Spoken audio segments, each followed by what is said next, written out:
विद्यार्थी मित्रांनो नमस्कार.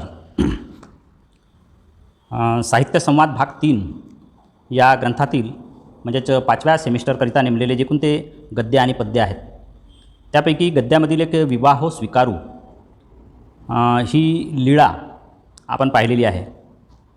त्यानंतर पद्य विभागातील समाधान ही कविता आपण पाहिलेली आहे. यानंतर आपण गद्य विभागातील एक प्रकरण घेत आहोत. गोपाळ गणेश आगरकर यांचा सुधारक काढण्याचा हेतू हे प्रकरण आपण आज सुरू करत आहोत. गोपाळ गणेश आगरकर म्हणजे गो ग आगरकर यांचा कालावधी इसवी सन 1856 ते 1895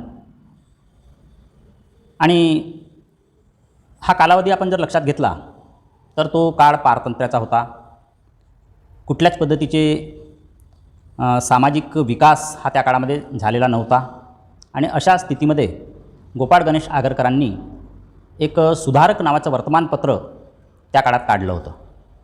हा सुधारक हे वर्तमानपत्र काढण्याचा हेतू काय होता हे गोपाळ गणेश आगरकर या प्रकरणातून या लेखातून ते स्पष्ट करतात. आगरकरांचं नाव घेतल्यानंतर आपल्याला टिळकांचं नाव आपोआपच येते. आगरकर आणि टिळक हे दोन त्या काळातील एक धुरंधर राजकारणी, धुरंधर समाजसुधारक असं आपल्याला म्हणता येतं. काही काळ त्यांनी सोबत काम केलं आणि काही काळ त्यांनी एकमेकांची मतं न पटल्यामुळे सुद्धा त्यांनी वेगवेगळ्या पद्धतीनं काम केलं. तर महाराष्ट्रातील बिनीचे समाजसुधारक म्हणजे ज्याला आपण म्हणतो की बिनीचे म्हणजेच जे अव्वल दर्जाचे अग्रणी अशा पद्धतीचे समाजसुधारक, बुद्धिवादाचे प्रखर पुरस्कर्ते आणि क्रांतिविषयक विचारांचे द्रष्टे लेखक म्हणून आगरकरांना महाराष्ट्र ओळखतो. बुद्धिवादाचे प्रखर पुरस्कर्ते आगरकर हे होते. म्हणजे परंपरावादी वगैरे ते नव्हते. रूढी परंपरा ज्या आहेत यांच्यामधलं जे काही चांगलं असेल ते स्वीकारण्याची मनोवृत्ती ही आगरकरांची आहे. ज्या कोणत्या रूढी असतील, ज्या कोणत्या परंपरा असतील त्या जर आजच्या काळामध्ये जर चुकीच्या असतील तर त्यांनी स्पष्ट त्याला विरोध केलेला आहे. त्यांनी धर्म काय म्हणेल, समाज काय म्हणेल याची कुठलीही पर्वा केली नाही. आणि सुधारक हे वर्तमानपत्र काढत असताना त्यांचा हाच हेतू त्या ठिकाणी होता. समाजातील लोकांना बुद्धिवादी करणे, परंपरेचा अभिमान जरूर बाळगावा पण त्यात जर काही चुकीच्या प्रथा परंपरा असतील तर त्या नाकारल्या पाहिजेत, हाच विचार गोपाळ गणेश आगरकर यांचा होता. आगरकर हे केसरी या वर्तमानपत्राचे एक संस्थापक आणि आपल्या लेखणीच्या जोरावर त्या पत्राला सुदृढ स्थिती प्राप्त करून देणारे त्याचे पहिले संपादक होते. त्यानंतर मग केसरी हे वर्तमानपत्र टिळकांकडे ते गेलं. पण आगरकर हे त्याचे पहिले संस्थापक आहेत आणि त्याचे पहिले संपादकसुद्धा आहेत.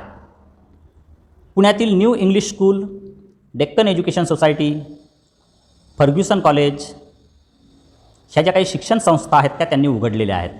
गोपाळ गणेश आगरकर यांनी ह्या ज्या काही नामवंत शिक्षण संस्था आहेत, आजही त्यांचं नाव आहे new English school, Deccan education society आणि फर्ग्युसन कॉलेज, या संस्थांचे ते निर्माते आहेत.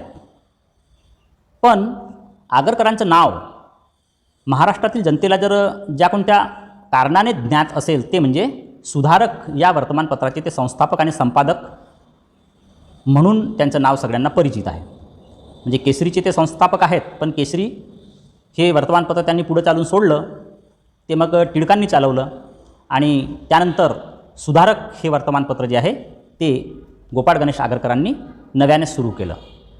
या पत्रातून त्यांनी त्यांचे समाज सुधारणाविषयक विचार महाराष्ट्राला अत्यंत पोटतिडकीने सांगितलेले आहेत. त्यांचं म्हणणंच हे होतं की देशाला स्वातंत्र्य नाही मिळालं तरी चालेल पण सर्वप्रथम समाजात सुधारणा झाली पाहिजे. टिळक आणि आगरकर यांच्यामध्ये जो काही वाद होता तो नेमका हाच होता.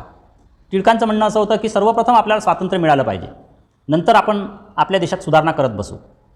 पण आगरकरांचं म्हणणं असं होतं की सर्वप्रथम आपण देशामध्ये सुधारणा करूया, लोकांना जागृत करूया.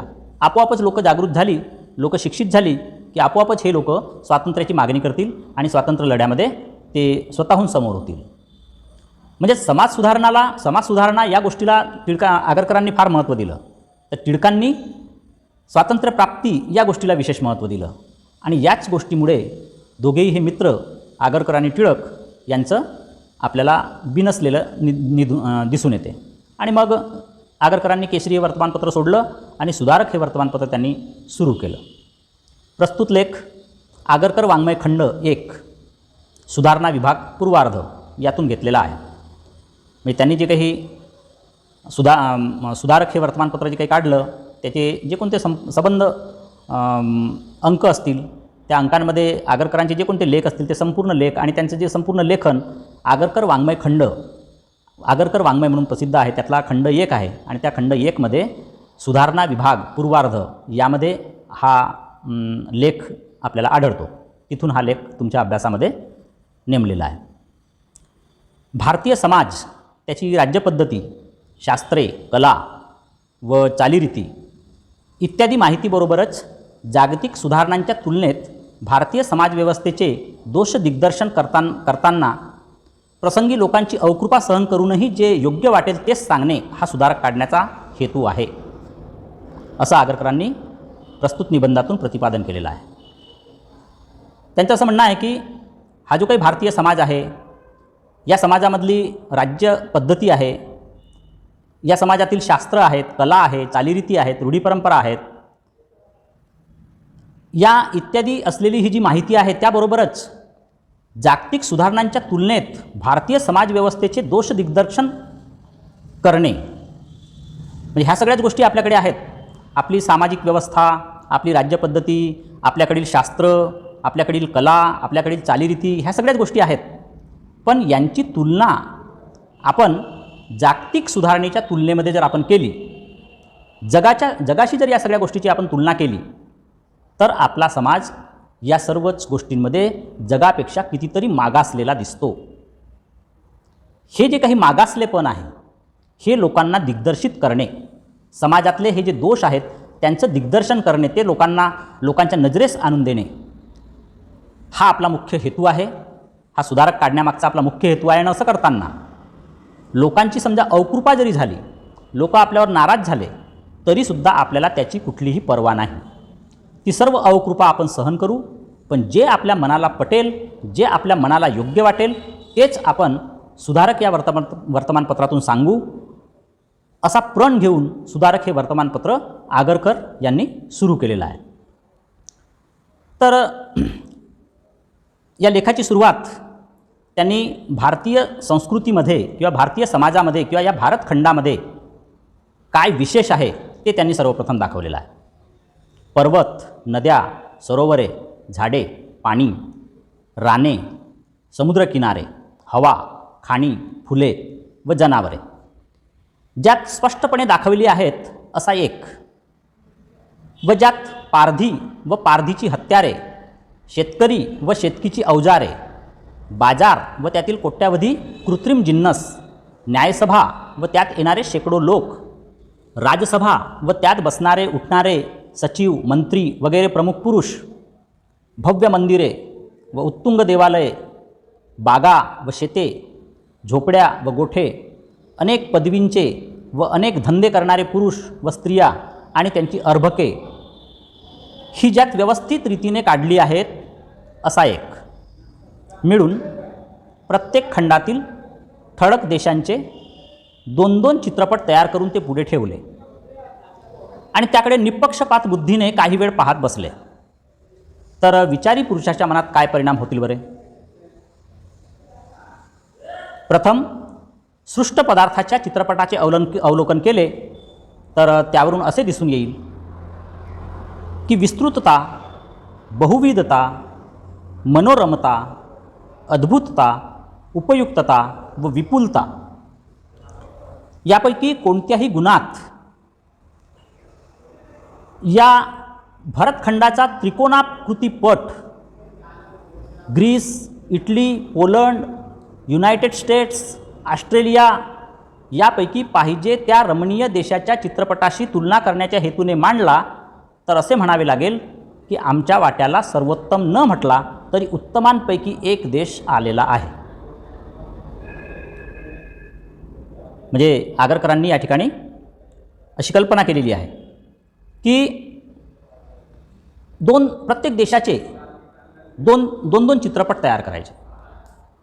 एक चित्रपट या विषयावर असेल की त्या देशातले पर्वत, त्या देशातल्या नद्या, सरोवरं, झाडं, पाणी, रानं, समुद्रकिनारे, हवा, खाणी, फुलं, जनावरे या सगळ्यांचं वर्णन एका चित्रपटामध्ये असेल. म्हणजे भारतामधील नद्या असतील, सरोवरं असतील, झाडं असतील, पर्वत असतील, समुद्रकिनारे असेल, हवा असेल, खाणी असतील, फुलं असतील, जनावरं असतील, या सर्वांची विशेषता दाखवणारा असा एक चित्रपट भारत देशामधून आपण जर तयार केला, तसाच चित्रपट इंग्लंडमधील तयार केला, अमेरिकेमधील तयार केला, जापानमधील तयार केला, इकडे चीनमधील तयार केला, असा एक चित्रपट प्रत्येक देशावर या विषयाच्या अनुषंगाने एक चित्रपट तयार करायचा आणि एक दुसरा चित्रपट प्रत्येक देशाच्या आधारावर एक तयार करायचा. त्यामध्ये पारधी व पारधीची हत्यारे म्हणजे शिकारी आणि त्या शिकार करणाऱ्याची हत्यारं, शेतकरी आणि शेतकीची अवजारं, बाजार व त्यातील कोट्यावधी कृत्रिम जिन्नस म्हणजे कृत्रिम बनवलेले अशा त्या वस्तू.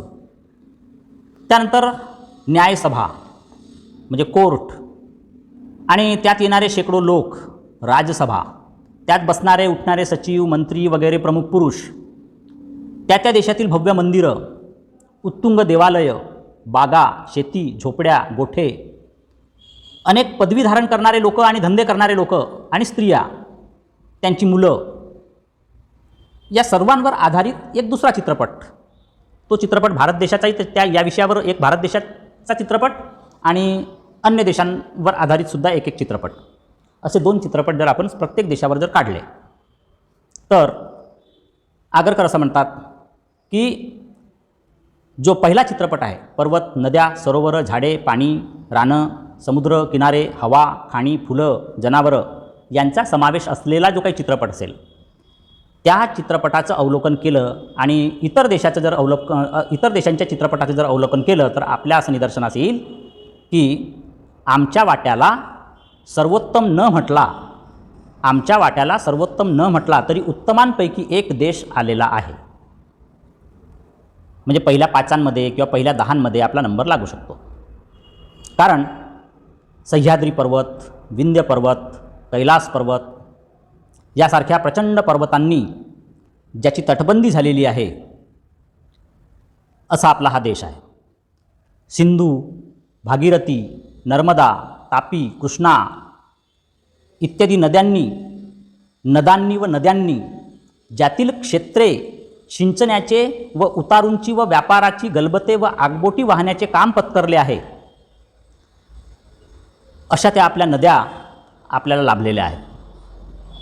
हिंदी महासागराने ज्याला रचनाहून शेकडो बंदरे करून दिलेली आहेत, एक हिंदी महासागर आणि त्या हिंदी महासागराचा आपल्या भारत देशाला असलेला वेढा आणि त्यामुळे शेकडो बंदरं आपण या ठिकाणी निर्माण केलेली आहेत प्रवाशांना उतरण्याकरता, माल उतरवण्याकरिता. गुजरात आहे, माळवा आहे, बंगाल, वराड, खानदेश हे सगळे प्रांत सुपीक असे हे प्रांत आहेत, ज्यास हवे इतके अन्न वस्त्र पुरवण्याची जबाबदारी घेतली आहे. गुजरात, माळवा, बंगाल, वराड, खानदेश हे जे काही प्रांत आहेत, या प्रांतांनी सर्व देशभरातील लोकांना अन्न आणि वस्त्र पुरवण्याची जबाबदारी जणू काही या क्षेत्रांनी घेतलेली आहे, ज्याच्या उदरात कोठे ना कोठे तरी हवा तो खनिज पदार्थ पाहिजे तितका सापडण्यास पंचायत पडत नाही. जो कोणता खनिज पदार्थ पाहिजे असेल आपल्या भारत देशामध्ये आहेच आहे, कुठं ना कुठेतरी तो मिळेलच. ज्याच्या रानात पृथ्वीवरील सर्व प्रकारच्या वनस्पती वाढत आहेत व सर्व प्रकारचे पशुपक्षी संचार करीत आहेत, ज्यात कुठे उष्णकटिबंधातली, कुठे शीतकटिबंधातली व कुठे समशीतोष्ण कटिबंधातली हवा खेळत आहे, असा हा सगळा निसर्गरम्य परिसर भारत देशाच्या रूपाने आपल्या नशिबाला आलेला आहे, आपल्या नशिबात लाभलेला आहे. सारांश काय तर ज्यातील कित्येक अत्यंत रमणीय प्रदेशास अमरभूमी, नंदनवन, इंद्रभुवन, जगदुद्यान अशा संज्ञा प्राप्त झालेल्या आहेत, असा हा आमचा हिंदुस्थान देश. आमचा हा हिंदुस्थान देश जो आहे तिथल्या विविध भूमींना काही ठिकाणी आपण अमरभूमी असं म्हणतो, काहीला आपण नंदनवन असं म्हणतो, काहीला आपण इंद्रभुवन म्हणतो, काहीला जगदुद्यान असं आपण म्हणतो. अशा एकेका क्षेत्राला एक एक संज्ञा प्राप्त झालेल्या आहेत असा हा विविधतेने नटलेला वैशिष्ट्यपूर्ण असा हा आपला हिंदुस्तान देश आपल्या ह्या चित्रपटामध्ये आपल्याला पाहायला मिळेल. आधिभौतिक संपत्तीत कोणत्याही देशास हार जाईल किंवा त्यातील सृष्ट पदार्थांचा चित्रपट दुसऱ्या कोणत्याही देशाच्या चित्रपटापेक्षा कमी मनोरम ठरेल असे वाटत नाही. आपला हा जो काही पहिल्या ग्रुपमधील जो चित्रपट आहे तो जर आपण बाकीच्या देशांची त्याची तुलना जर आपण बाकीच्या देशांशी जर केली तर निश्चितपणे आपण कुठंच कमी पडणार नाही. असा हा एक निसर्गरम्य देश आपल्या नशिबात आलेला आहे किंवा आपल्याला लाभलेला आहे. आणि नंतर मग आपण दुसरा चित्रपट जर पाहिला, याप्रमाणे सृष्ट पदार्थाच्या चित्रपटाचे अवलोकन करून पूर्ण समाधान पावल्यावर, हा एक पहिला चित्रपट पाहिल्यानंतर आपल्याला मोठं समाधान वाटलं की जगापेक्षा आपली भूमी जी आहे ती सुजलाम सुफलाम आहे. हे पाहिल्यानंतर मग दुसऱ्या पटाकडे वळल्याबरोबर चित्तवृत्तीत केवढा बदल होतो पहा. या दुसऱ्या ऐतिहासिक चित्रपटाच्या केवळ लांबीचाच विचार केला तर कदाचित आमच्या पटाची लांबी सर्वात अधिक भरण्याचा संभव आहे. म्हणजे हा जो दुसरा चित्रपट असेल त्या दुसऱ्या चित्रपटामध्ये जर आपण पाहिलं तर लांबीच्या दृष्टीने म्हणजे आपली भारतीय संस्कृती हजारो वर्षापूर्वीची एवढी पुरातन संस्कृती जी आहे ती कदाचित जगामध्ये आपल्याला सापडणार नाही, एक ग्रीक संस्कृती सोडली तर. लांबी जर पाहिली आपण, आपल्या भारत देशाची आयुर्मर्यादा जर पाहिली आपण तर ती इतर देशांच्या तुलनेत कितीतरी आपल्याला ती जास्त दिसेलही. म्हणजे चित्रपटाची लांबी जर पाहिली आपण तर ती आपल्याला भरपूर मोठी दिसेल. चीन व हिंदुस्तान हे दोन देश खूप जुने असून काळाच्या जबड्यातून वाचले आहेत व कदाचित आणखी अनेक शतके वाचण्याचा संभव आहे.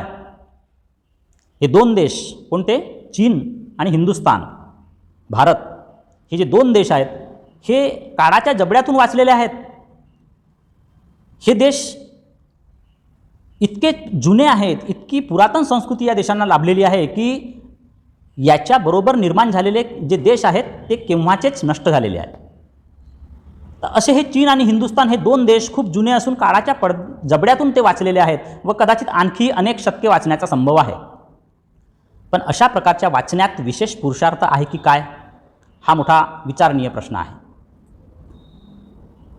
लेखकाचं असं म्हणणं आहे की केवळ एखादा मनुष्य शेकडो वर्ष 100 वर्ष जगला आणि एखादा व्यक्ती कर्तृत्व करत करत वयाच्या 40व्या वर्षी मरण पावला आणि हा 100व्या वर्षापर्यंत जगणारा मनुष्य जो आहे त्याने जीवनामध्ये काहीच केलं नाही वाटल्यास, तर कुणाच्या जगण्याला अर्थ राहणार आहे? आपला हिंदुस्तान जो आहे तो इतके वर्षापर्यंत जगलेला आहे, पण त्याच्या त्या जगण्याला काय अर्थ म्हणावा आपण?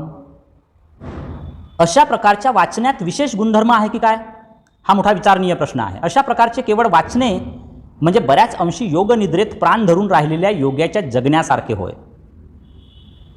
म्हणजे अशा प्रकारचे केवळ वाचणे म्हणजे बऱ्याच अंशी योगनिद्रेत प्राण धरून राहिलेल्या योग्याच्या जगण्यासारखे होय. एखादा योगी जो असतो तो योगनिद्रेमध्ये 12-12 वर्षापर्यंत राहतो. तो काही खात नाही, काही पीत नाही, केवळ त्याला अशी ध्याननिद्रा लागलेली असते आणि त्या ध्याननिद्रेमध्ये तो एकाच ठिकाणी बसलेला असतो. असा तो जो काही मनुष्य असेल योगनिद्रेत राहिलेला, त्याच्या कुठल्याच गोष्टीचा काही विकास झालेला नसतो. त्याला परमेश्वराची प्राप्ती होईलही, पण बाकी दृष्टीने तो समाजाच्यासाठी त्याचं जे काही योगदान असते ते काहीही नसते. हिंदुस्थानच्या अस्तित्वाशी तोलून पाहता जुन्या ग्रीक व रोमन लोकांचे अस्तित्व काहीच नाही असे म्हणता येईल, पण तेवढ्या स्वल्प काळात त्यांनी केवढाले पराक्रम केले व केवढी अमर कीर्ती संपादिली. ग्रीक संस्कृती, रोमन संस्कृती, इथले जे काही कोणते लोक आहेत या लोकांनी भारताची जी संस्कृती आहे त्यानंतर ही संस्कृती निर्माण झाली, पण त्यानंतर त्यांनी आपला किती विकास केला.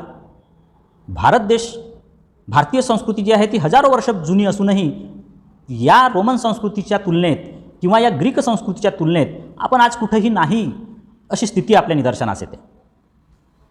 पण तेवढ्या स्वल्प काळात त्यांनी केवढाले पराक्रम केले आणि केवढी अमर कीर्ती संपादिली.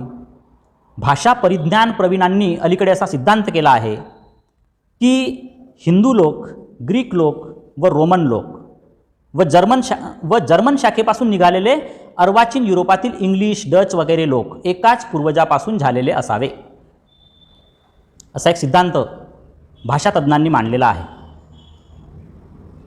ग्रिम्स नावाचा एक विचारवंत, त्या ग्रिम्सने असा ग्रिम्स लॉ मांडलेला आहे, ग्रिम्सचा सिद्धांत. आणि त्यानं असं म्हटलेलं आहे की हे इंडो आर्यन गटातील हे सगळे लोक आहेत, म्हणजे भारतामध्ये असणारे, रोममध्ये असणारे, ग्रीकमध्ये असणारे, जे इंग्लंडमध्ये असणारे डच लोक जे आहेत हे सुद्धा यांचे पूर्वज हे एकच आहेत.